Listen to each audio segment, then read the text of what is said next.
tey nag li ñu fi dajale lu yomb la ñun nous sommes un collectif, le collectif des syndicats de la santé. li ñu leen woo lenn la dañoo gis ne tabax bii ñu nar a tabax bi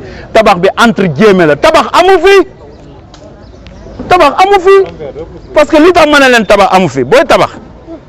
defe naa balaa ngay tabax da ngay jublu ci personnel bi ba pare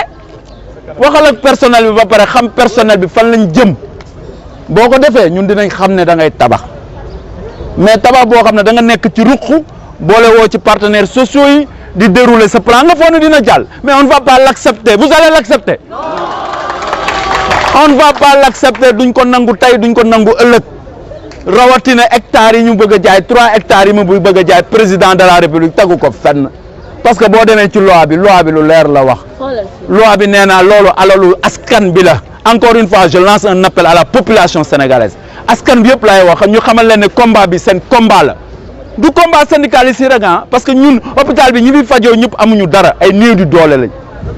état bi waru ko sacrifier te duñ ko nangu hôpital bi ñi fi faju ñëpp seen loxo jotu seen ginnaaw ñoo moom hôpital bi nan la tuddoon les indigènes donc loolu moom histoire boobu moo fi ne ñii mën nañ ma seede donc je pense que hôpital bu mel nii boo ko amee nga xam ne école la référence la dans la sous-région. li ñuy réclamer c'est très clair c'est très simple madame waaw c'est très simple c'est très clair ñun li ñuy réclamer mooy suñu 3 hectares yi président bëgg a jaay bu mu ko jaay te duñu nangu mu jaay ko parce que c'est une violation flagrante de la loi wax naa leen ko yoon may ko alalu askan bi la président moomu réew mi président la ñuy waxal encore une fois le président Macky Sall ñu ngi lay lancer appel hôpital Dantec néew du doole yi ñoo ko moom bu ñu taxee fii di wax ci naaj bu tàng bi néew du doole yi ñoo tax ak personnel bi ñun amuñu ci benn intérêt du ñu ay politiciens bu ñu demee ba indi fi ay nit bu ñu kenn considéré comme ay politiciens. a santé day dox day évoluer bu évoluer dañuy soxla hectares yooyu gis nañ fi Fann waaw rawatina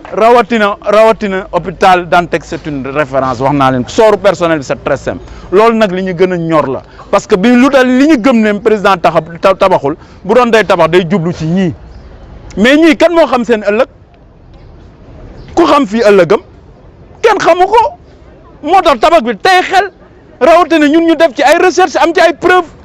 encore une fois jàmm lañ bëgg nous voulons voilà ñu plan bi xam nga ko wax naa leen plan bi c'est très simple plan bi xam nga lan la nee nañ dañuy jaay 3 hectares yi bu ñu jaayee 3 hectares yi ñiy féetee nee 3 hectares yi exemple 3 hectares yaa ngi ne non 3 hectares yaa ngi ne lii ñun foofu la ñuy nekk ñu ne dañuy tabax phasage ñun foofu la ñuy nekk léegi personnel bi xam nga dañ leen di wàññi ñii dañ leen di affecté ailleurs prestataires yi moom dañ leen di arrêté def nañ fi 17 ans 15 ans de prestation ñu nekk ci hôpital bi galère fi souffrir fi waaw donc ñoom du ñu seetaan ñu leen di arrêté arbitrairement c'est injuste on ne va pas l'accepter boo arrêté prestataire personnel contractuel bi nga affecté leen yóbbu leen ailleurs ñi nga xam ne ñoom ñoo fi des nga yóbbu leen ci phasage bi boo dawalee 1 an 2 ans nga ne léegi phasage bi respecté tul normes sanitaires yi sécuritaires yi léegi dama leen di affecté mais boo affecté donc ñooñu bu ñu demee kan moo des hôpital génnuñu c'est un plan de liquidation que nous dénonçons avec la complicité de certains professeurs qui sont toujours dans la presse en insistant sur la délocalisation de l'hôpital Dantec. L'hôpital Dantec, encore une fois, c'est l'hôpital des nécessités. Non, plan d'action, c'est très simple. Encore une fois, je lance un appel. Nous sommes des travailleurs, des honnêtes citoyens. Nous sommes des hôpital. Du combat syndicaliste parce que nous, hôpital, nous faisons des dara, ay néew di doole lañ. État bi waru ko sacrifier te duñ ko nangu. Hôpital bi ñi fi faju ñëpp seen loxo jotu seen ginnaaw ñoo moom hôpital bi nan la tuddoon les indigènes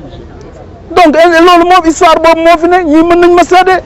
donc je pense que hôpital bu mel nii boo ko amee nga xam ne école la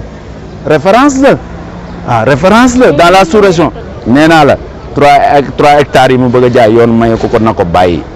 na teg loolu ci suuf parce que duñ ko nangu tey duñ ko nangu ëllëg rawatina ñun dañoo am projet d'établissement boo xam ne dañ cee liggéey depuis 2012 la moom président de la république ñëw na fi président moo la gën a xam suñu projet ñëw na fii en 2014 ñu présenté ko projet bi lan la wax bu ma demee dinaa ko réaliser xam na projet bi pourquoi ñu jël projet bi ba ko dugal ci tiroir yi ku xam fii ëllëgam kenn xamu ko moo tax tabax bi tey xel rawatina ñun ñu def ci ay recherche am ci ay preuve encore une fois jàmm lañ bëgg ah. nous voulons voilà ñoom plan bi xam nga ko wax naa leen plan bi c'est très simple plan bi xam nga lan la nee nañ dañuy jaay 3 hectares yi bu ñu jaayee 3 hectares yi ñuy féetee nee ah 3 hectares yi exemple 3 hectares yaa ngi ne non 3 hectares yaa ngi ne lii ah lii ñun foofu la ñuy nekk ñu ne dañuy tabax phasage ñun foofu la ñuy nekk léegi personnel bi xam nga dañ leen di wàññi ñi dañ leen di affecté ailleurs prestataires yi moom dañ leen di arrêté